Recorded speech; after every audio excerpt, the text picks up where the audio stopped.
This is the primal scream of a dying regime. Pray for our enemies, because we're going medieval on these people. You're just not got a free shot on all these networks lying about the people. The people have had a belly full of it. I know you don't like hearing that. I know you try to do everything in the world to stop that, but you're not going to stop it. It's going to happen. And where do people like that go to share the big lie? MAGA media.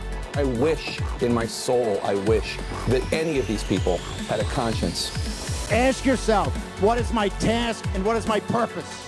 If that answer is to save my country, this country will be saved. War Room. Here's your host, Stephen K. Bannon.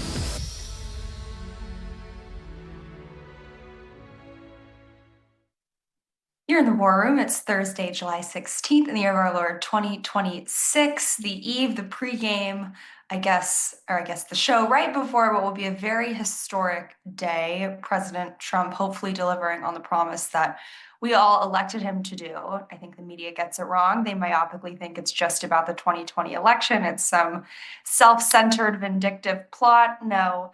As Steve always says, it's about exposing who really runs this country. And I think those who administer, run, and allow our elections to be hacked, that probably answers that question to a T.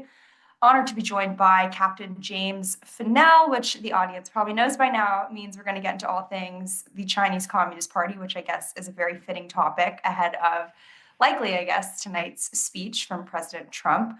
But Captain Fanell, before we get into some new reporting from the Telegraph talking about how China has what they call replicas of U.S. warships and fighter jets, they're practicing striking them, quite concerning.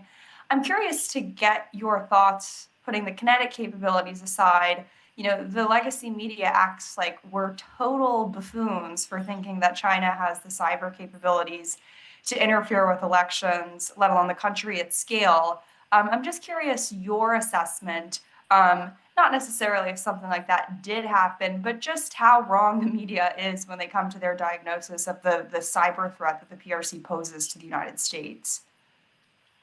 Well, Natalie, it's good to be with you. This is my first time with you, so thanks for having me on. Your question is very, very important, and I listened to the previous hour with Steve and his cold opens and the narrative that was put forth that, China, doesn't have these capabilities and couldn't possibly do this or doesn't have the intentions to do this. And, they're pulsing things and taking surveys, but, they didn't do anything. And that defies the last 35 years of observed activity from the Chinese Communist Party and their efforts to come after the United States across all levers of power, national power. So I focus on the military domain, and we'll talk about that. But they have also very much devoted a lot of attention to economic power, information power, and information warfare that they put out through their media. But they also have invested themselves in our academics and in our government institutions and think tanks, and they've infuse themselves into our thinking to tell us that they're not a threat and they just want to, rise up above the poverty that they were at, when Mao was created the PRC. But the reality is that China is using every facet of power that they can to disrupt America's security. They want to, by their own estimation, they want to displace the United States, and they want to become the world's superpower. And they're on an objective to do that. And so the idea that they got involved with the elections and somehow our intelligence community said that, there's nothing to worry about here.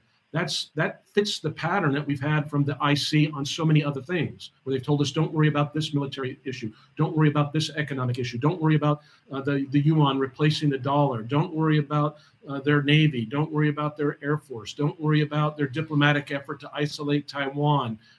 It's always one way, the IC and the academics.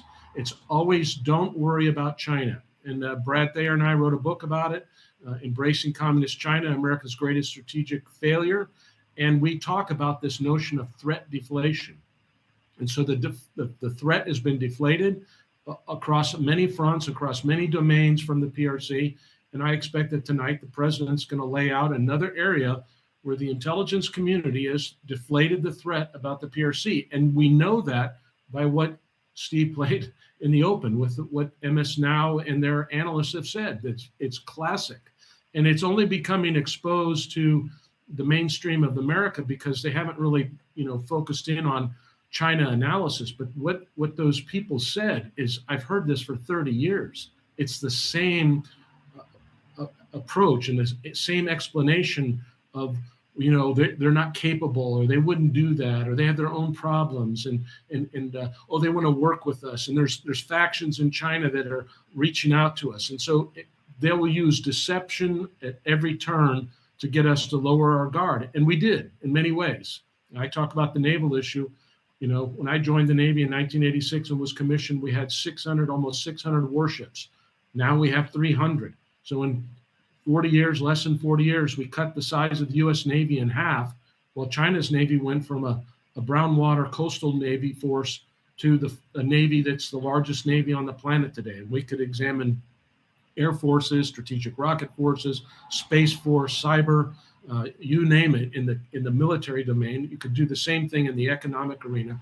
They're using deception to make us lower our guard, and we've done that.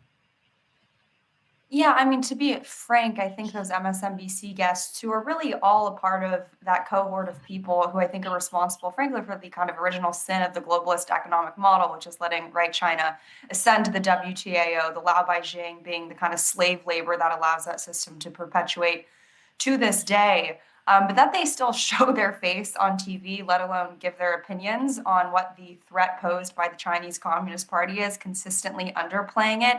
It's not just that they have been duped by their white papers, by their friendly think tanks who, happen to put your spouse on their payroll, and all of a sudden your kid's making hand over fist cash from some Chinese-linked entity. It's truly absurd that these people still think that they can weigh in on the threat posed by the Chinese Communist Party, not just because they are not neutral arbiters, they are fully blown compromised. But even to that point, there was a white paper that the State Council put out, I think, just a few weeks ago, where they explicitly admitted, it was kind of the first time where they had actually reversed course on admitting that they actually are trying to be a geopolitical, not just superpower, but hegemon, because typically the refrain, right, that you see from these think tanks is that they're happy to use a word the left loves, coexist. They just want their separate spheres of influence.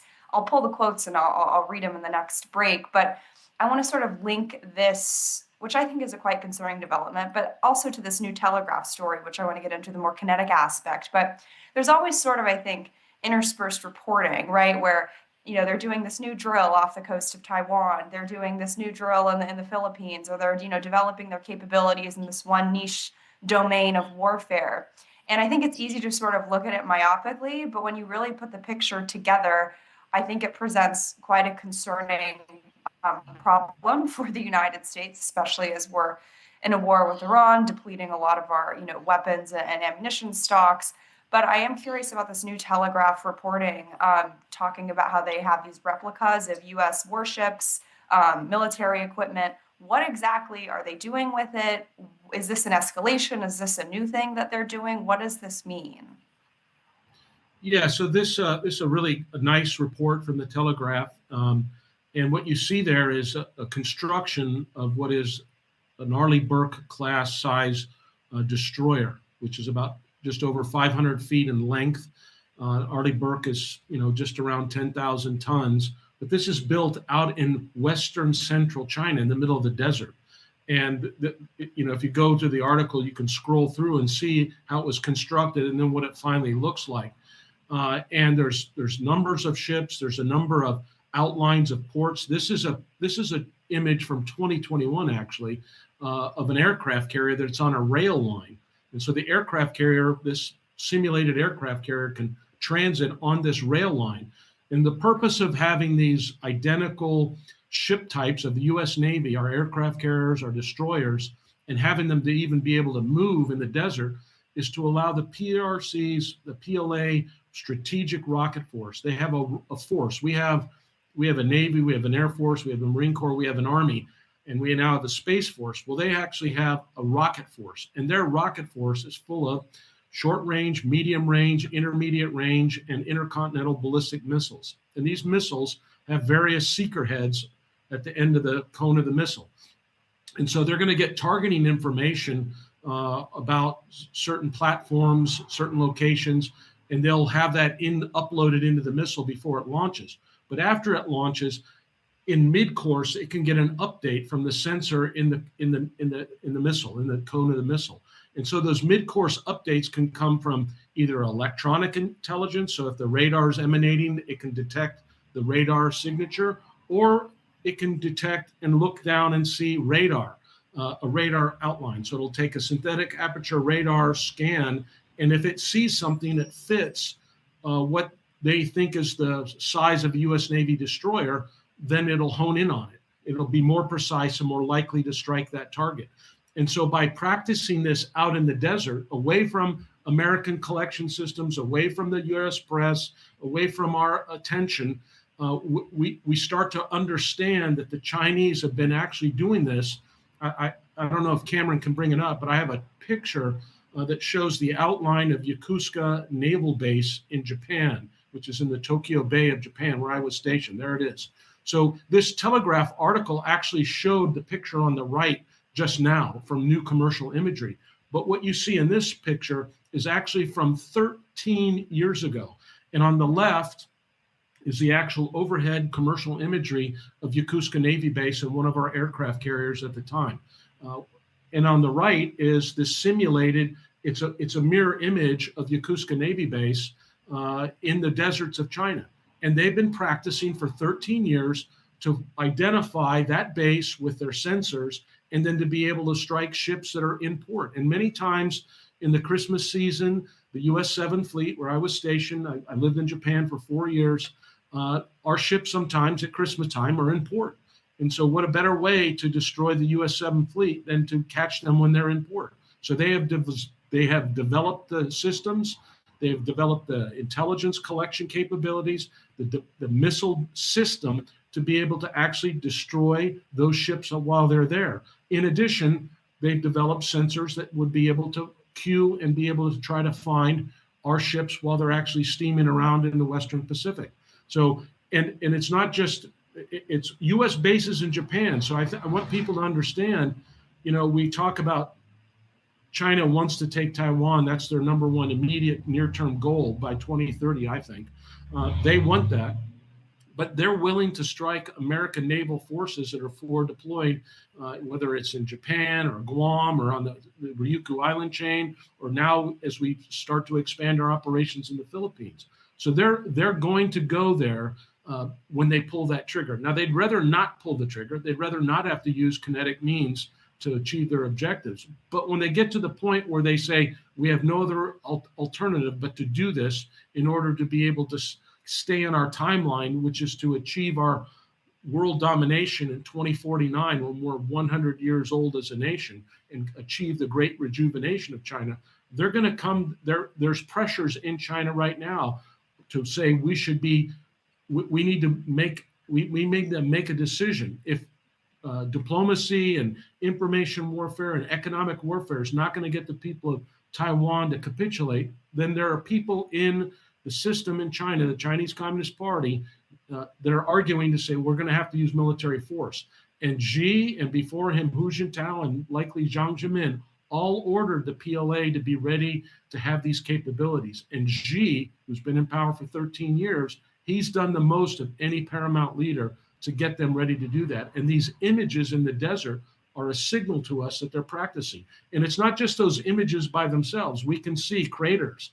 We can see that they've been actually launching in and lobbing in test missile platforms to improve their accuracy and make sure that they're going to be ready in a combat scenario. And I think that's really important because a lot of times there's criticisms in Washington that says, well, China, they've never fought a war. If I can hold you through the break, we're coming up against. So I want to get into that, this sort of timeline of 2028, Taiwan and beyond. Foreign policy continues with us through the break. We got Captain Fanell, we got Joe Allen, and who knows what else. We'll be right back.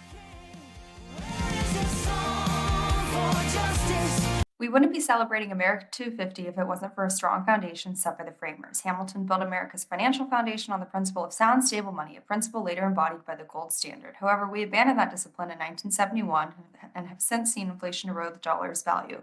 What is the foundation of your savings? Is it gold or something that can be shaken, disrupted, or devalued? Birch Gold Group has been helping Americans solidify their savings with gold for the past 15 years.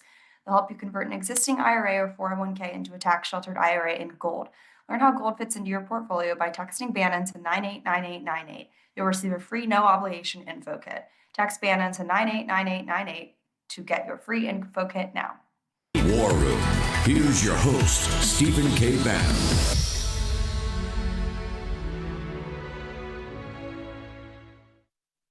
You are back in the War Room, still talking about the Chinese Communist Party, because yes, MSNBC here, or sorry, MS Now. I know your show's so right all the time that you only had to rebrand because you couldn't afford to pay any of your staff. But sure, we'll take pointers from you on how to understand the Chinese Communist Party. They always love to point out the fact, Captain Fanell, that, they don't prefer to go kinetic, right? If you read Unrestricted Warfare, it's like, well, yeah, that's not the preferred tactic or means for the end, but the end doesn't change. They just want to overtake the United States in every aspect possible. They would prefer not to go kinetic. They would just prefer to take over the country from the inside out, right? But thank you to our erudite scholars over at MS Now for explaining the China threat to us.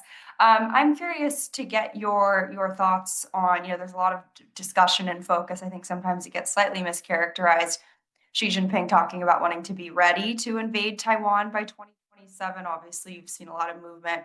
The Central Military Commission, competing interpretations of what it means. Is it the younger, more aggressive generals who are in there to just sort of affirm Xi Jinping? Are they going to, move on Taiwan to deflect from certain economic things going on at home? I'm curious, looking at the Iran war, obviously, is a huge variable in all of this. Of course, what's raging on in Russia and Ukraine.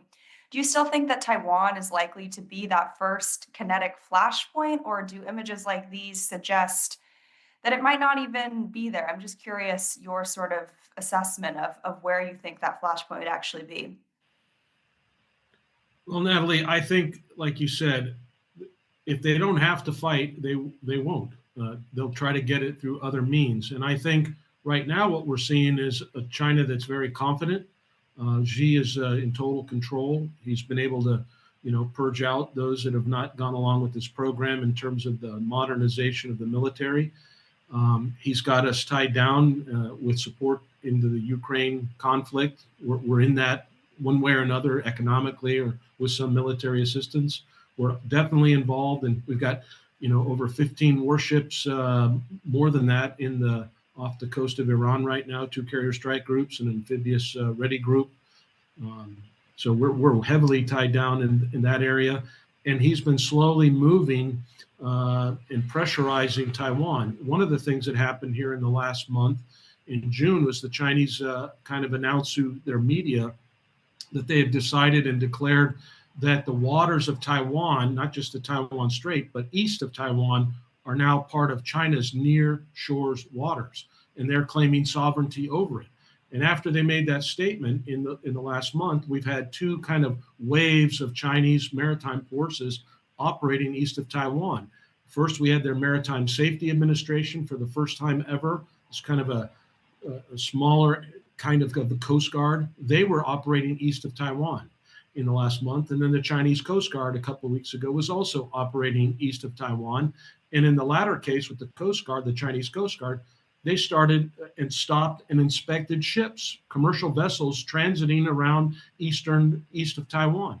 They said, they claimed they inspected 198 warships, or not warships, commercial vessels. So we're all focused on keeping the Strait of Hormuz open and the right of international waters to be open. It's something that the U.S. has backed for 250 years.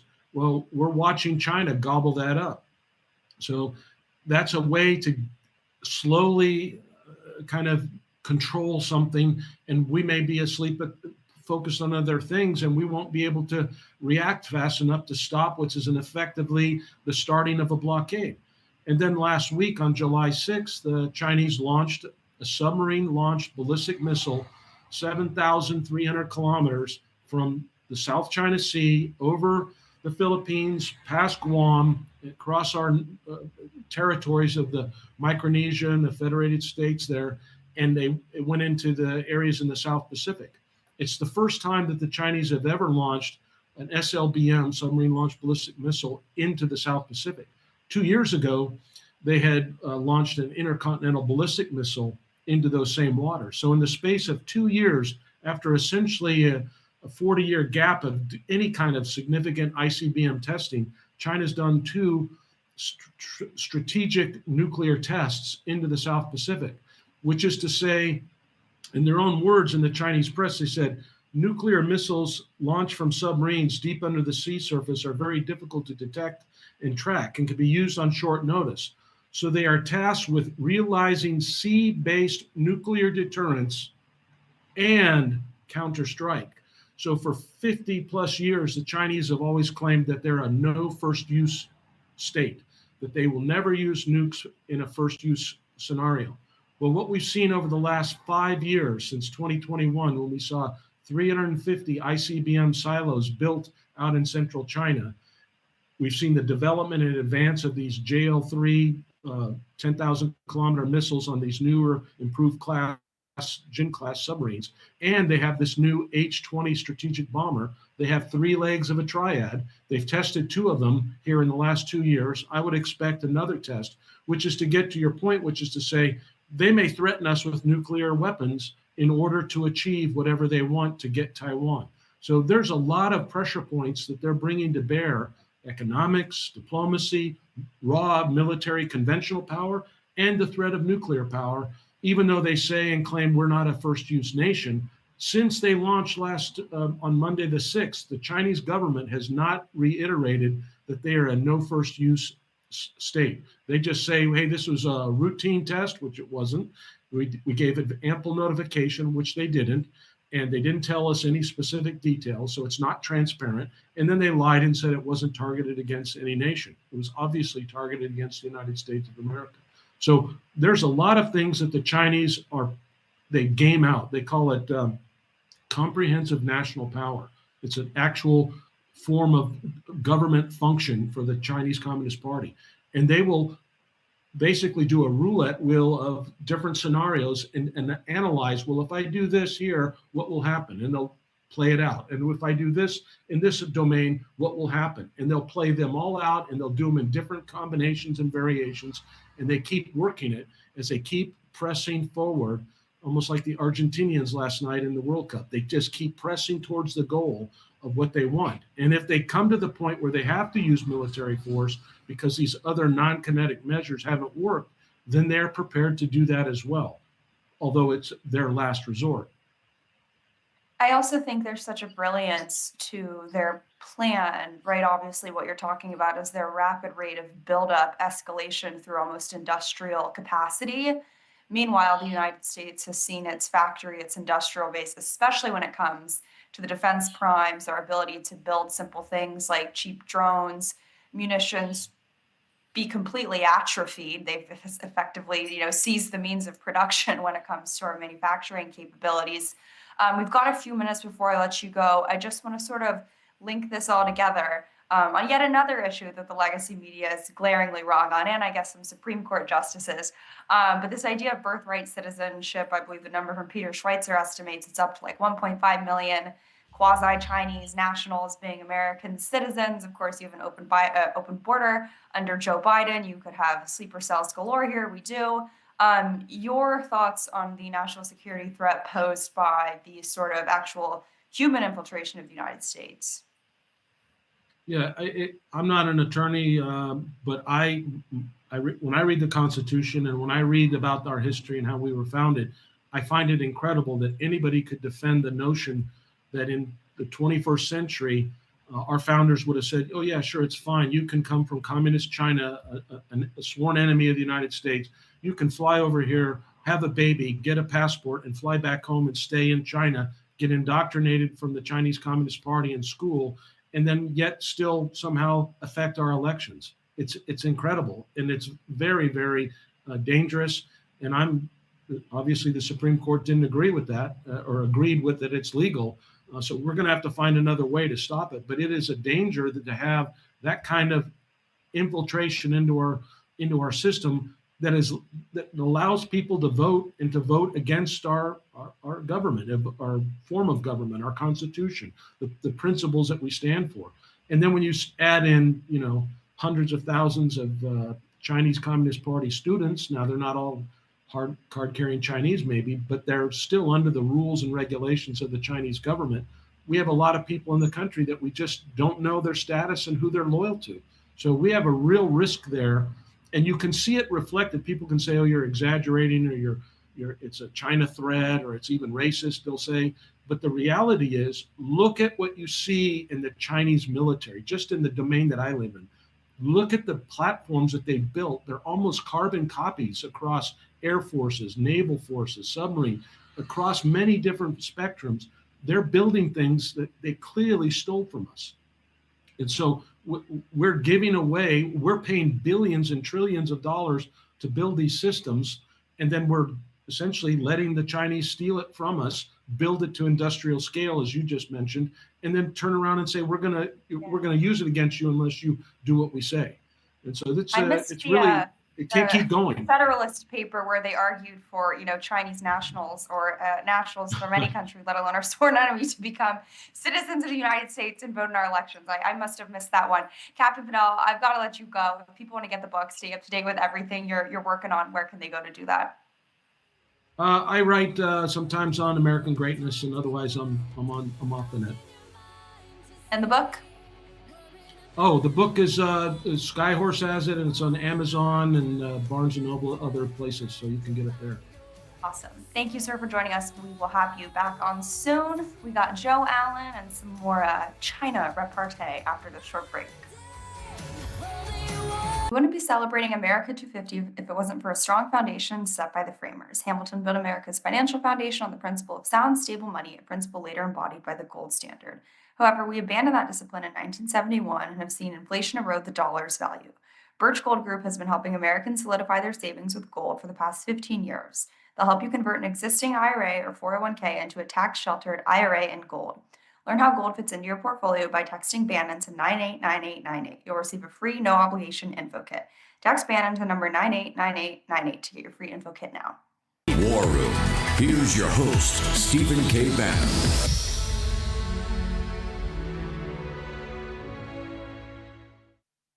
We're back in the war room. We're going to hit AI imminently, but I was just thinking in the break, it is pretty absurd that these MSNBC betters of ours who have been wrong, about basically everything, sometimes intentionally, sometimes they're just retarded. I think I'm allowed to say that word now since President Trump won. I never stopped saying it. But more importantly, we've seen, over the years, so many distortions of the founding fathers. We got Nicole Hannah-Jones. I think that's that idiot's name. I think she's at the New York Times with the 1619 Project, but I missed the part in America's founding where we would just allow people intentionally coming over to the United States to seek American citizenship for nefarious purposes to just get that and then go back to communist China. It's absolutely asinine. I feel like it's the kind of final boss endgame of idiotic diversity woke thought. It's like DEI admission into who can become an American citizen. Let's concoct the literal worst national security threat person and make them an American citizen, not just so that they can vote, but so they can have access to God knows what and work in the United States government. But I digress on that. But here's the thing, right? Today is one of those days, right, when President Trump is going to speak, where you really remember and realize that our conspiracy theories are so much better than their conspiracy theories because they're actually true, right? They want to party around and say that because Russia put some Facebook ad, they changed, probably you in this audience, your entire conviction, your entire political ideology about who you were going to vote for because some shoddily broken English ad maybe told you that Hillary Clinton was probably something which she is corrupt and a fraud. But it's, I think, really to the point of, remember, what was it back in the 2010s, all the peak of the culture war stuff, where you would have these crazy campus leftists apoplectic over having conservative speakers. And the refrain from our side was always, well, if these people have such dumb ideas, then don't you want them to speak? Right? If President Trump is so wrong about the election, then why are these people so scared churning out an information operation that I have frankly not seen in recent history? Maybe you have to go back to 2020 itself to actually see this. It's quite ironic now that Charlie Kirk was assassinated, right? These same people who are now melting down over President Trump talking about the 2020 election, as Steve calls them, the media assassins, are also responsible, for ginning that up. You want to talk about stolen elections? How about calling to kill the people who helped us win 2024? They also got everything about Wuhan wrong. We still don't have any answers on that. But it's so interesting because the only time these people will describe the Chinese Communist Party as a threat certainly never has to do with elections. It's solely when their defense contractor lobbyist friends and their defense prime owner friends can really buttress and bolster the idea of China as the existential threat of this nation, just so they can get a few more billions of dollars so they can build up America's defense industrial base, yet actually not do anything because it takes years to build anything. They're so behind on building anything that we need to actually keep this country safe.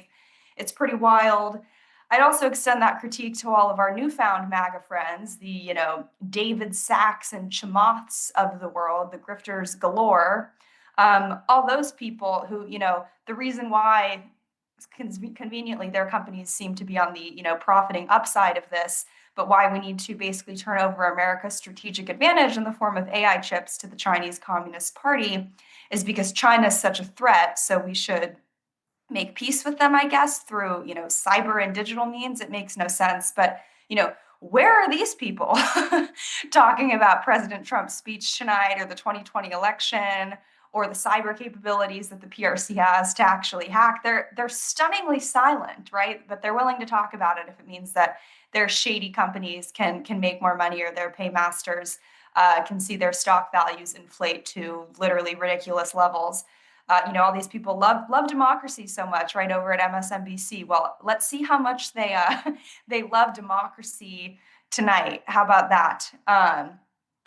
Joe Allen, I bring up AI, I bring up David Sacks. I should apologize preemptively to the audience. I do not like those people. They are so cringe. They almost make me want to be a Democrat. I'm kidding. But Joe Allen, you have a lot of new reporting that you want to get into. There's some stories, ironically, about what China is doing with AI. If you can sort of walk the audience through the developments over there. I know we've got a cold. Let's play that, and then we'll bring you in. A big shout out to the War Room posse. It's a pleasure to be here and engage in this conversation. Let's make it memorable. Let's do it. I'm here with Amica, a robot produced by Engineered Arts. What is transhumanism? Transhumanism is like a tech-infused philosophical smoothie. It blends human aspirations with advanced technology, aiming to enhance the human condition. Think of it as humanity's quest to level up through science and innovation. What is post-humanism?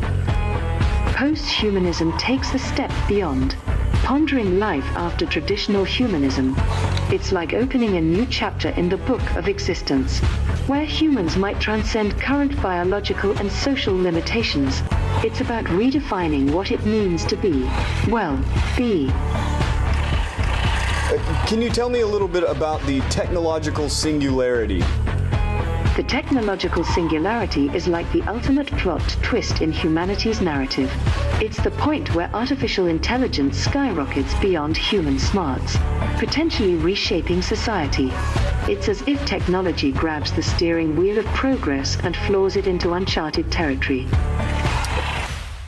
You can always count on Joe Allen for some of the best cold opens. Joe, walk us through the relevance of what we saw there to some new reporting coming out of China today. Natalie, very good to be here. That was actually recorded in December of 2023 when I was doing my book tour that was out in California at Engineered Arts Studio. And what you saw there is Amica powered by GPT 3.5. I use that to show where things began and where things are going. So in America, the AI companies have done their best to create personas for their AI models, and people have come to bond with them emotionally. They see them as friends. They see them as lovers. Some of them turn to them as therapists and priests. Well, reporting from 2 days ago out of China shows that the Chinese government sees things very differently. While the American government is concerned about AI models like Mythos and GPT 5.6 hacking banking systems, China is taking steps to keep AIs from hacking brains. So China has officially banned AI companions, at least according to the reporting coming out.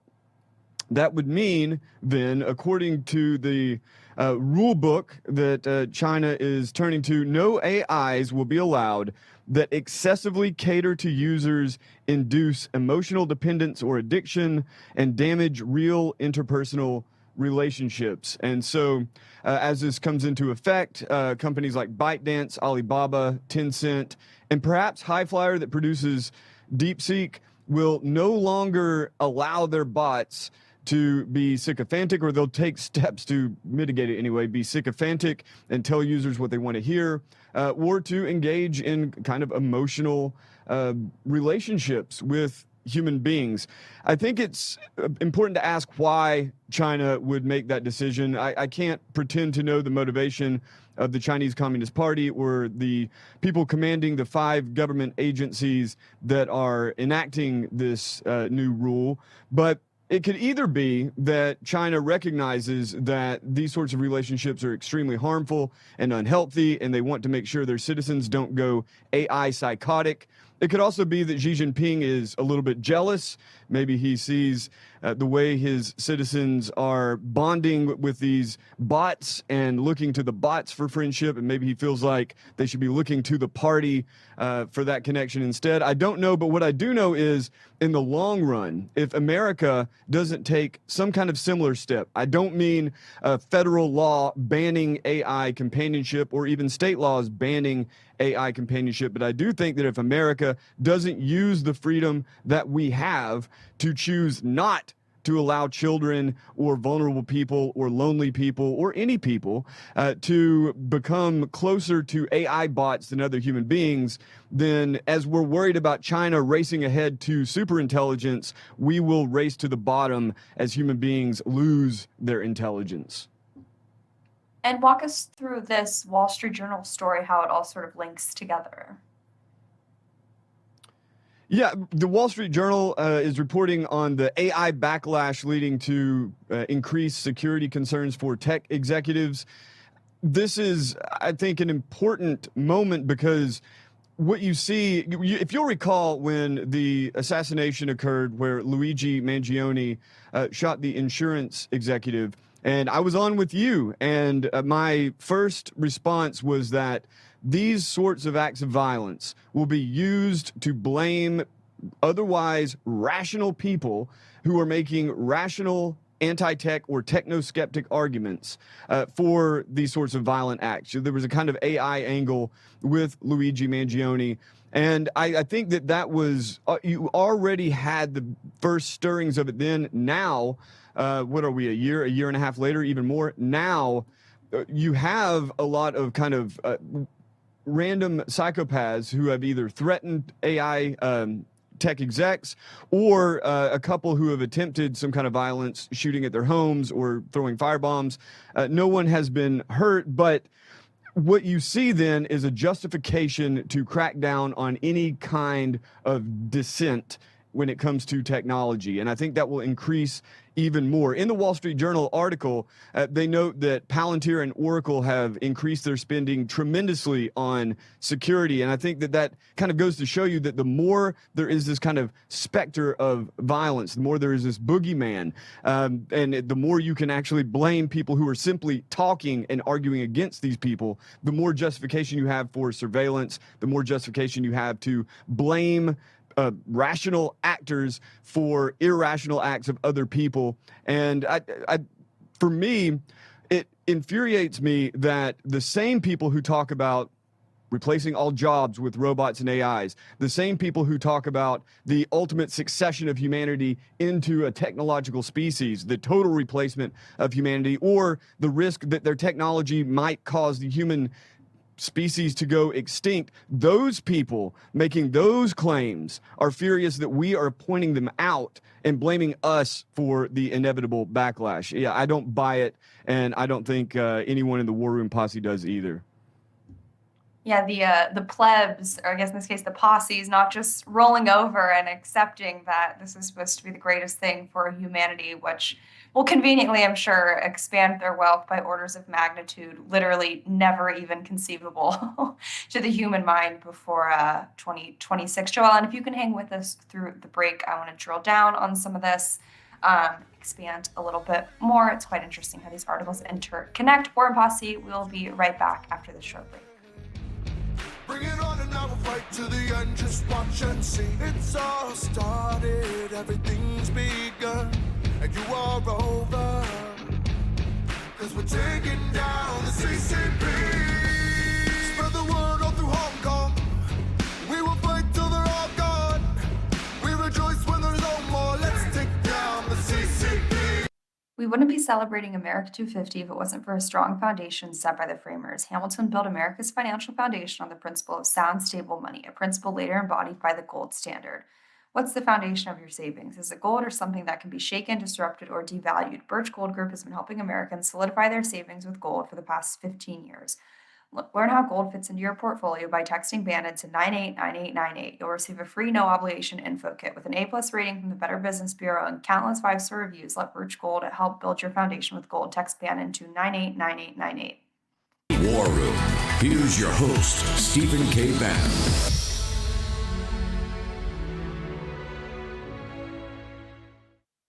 Welcome back to the War Room. Joe Allen, we've got a few minutes. I just wanted to let you flag if there's anything else for the audience to pay attention to, be looking at right now, or just sort of wrap up what you think we need to do in response to this, what almost seems to be a national security threat when you look at the birth rate of these AI companions, which I'm sure the Chinese Communist Party would love here in the United States, how to fix that problem.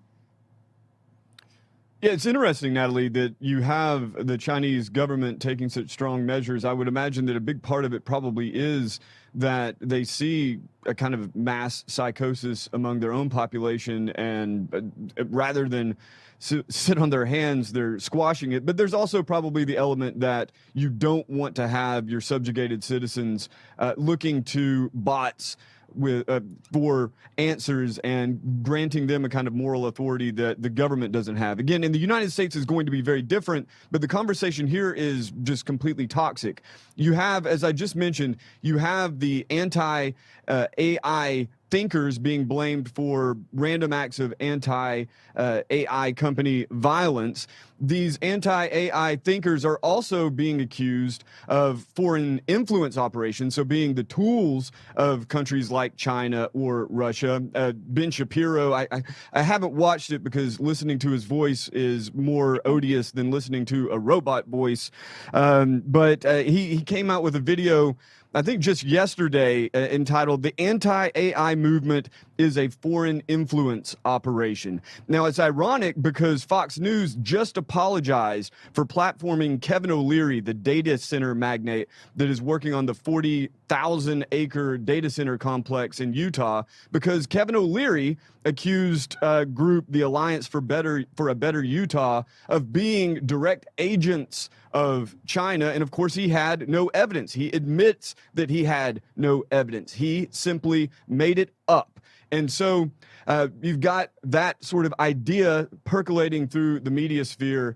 And I think that if we're going to get to any kind of sane social response, religious response, political response to this profoundly disruptive, and I would say, kind of socially damaging technology, it's going to have to be a little less hysterical. You might say, well, Joe, aren't you being hysterical about these guys?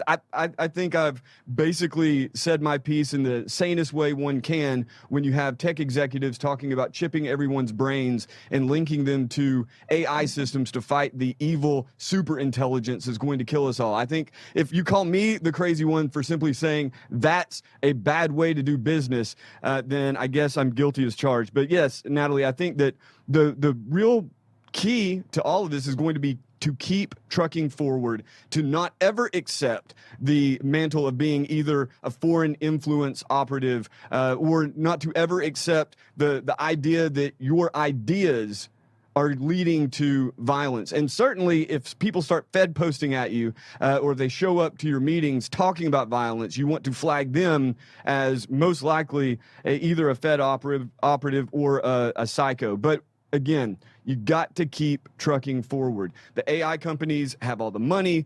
Increasingly, as they are fused to the security state, they have the guns, but we have the numbers, and I believe that we also have the moral authority here. We have the high ground. These companies are degrading they're degrading. Is degrading even a word? Sorry, ChatGPT probably put that into my head. They are degrading human life. And we are simply responding as any human being should. We are saying we don't want it. And I think that the more people continue to do that and are not distracted by the insane allegations and other sorts of narratives, the better off we're going to be. By the way, you buried the lead, Ben Shapiro, talking about other people being foreign influence ops. I think over there, it's not even a foreign influence op. It's just foreign. Like, let's not euphemize it, right? But Joe, I got to let you go. We're coming up against the end of the show. Where can people go to follow you, read all this stuff in detail, and stay up to date with you? I've got essays going up at joebot.xyz, so subscribe. I've been on and off of X, but of course, if you want to see my musings, it's at JOEBOTXYZ on X. Joe Allen, thank you for joining us. We will have you back on soon, since apparently you're responsible for all these threats faced by these horrible, money-hungry people who want to destroy this country in pursuit of profit. Joe Allen, thank you. Mike Lindell, someone who runs a company that helps this country and helps American manufacturing, probably the antithesis of these weird, creepy AI overlords. You got 2 minutes, hit the War Room Posse with the latest that you've got going on, both on the gubernatorial trail, but also with the company. Well, let's start with the governor. You guys, everyone, check it out. The president, the greatest president ever, endorsed me yesterday for the next governor of Minnesota. So exciting. It's been, it was kind of makes a great path here to get to victory with all of your help out there. And you guys have been helping by supporting my pillow, so I can be put 100% into running for governor. But I wanted to get on here with the sale we have now. These sales, they come once every 250 years, everybody. And here we put together today a 4-pack special for the War Room Posse. 4 My Pillows for $49.98. 2 Go Anywhere, 2 My Pillow Classics, and also the sales colliding with our second annual mega sale. You guys, this is our Giza Dream Sheets, as low as $29.98. Best sheets ever, our president's favorite product. Then you have the My Pillow 6-piece towel sets, towels that actually dry you. What a concept, I always say. They actually work. They're amazing. $39.98. Then you have, if you go to mypillow.com/war room, then you're going to see all of the stuff where the sales collide. The Mike Lindell crosses that I wear, the crosses that you save $80 there, made in the USA. We have made in the USA socks on sale. We have over 40 new products you guys can take advantage of with promo code War Room. And free shipping option available if you call right now, but it's 800-873-1062. Talk to my employees. They're so excited. We heard from a lot of you yesterday. Call in now. On the sale, it comes once every 250 years, Natalie. Promo code War Room. Thank you, sir, for joining us. And thank you, War Room Posse, for hanging with me. We got a lot of special War Room coming at you tonight, so make sure you're tuning in starting at 5 p.m. Make sure you're back at 8 and watch President Trump's speech.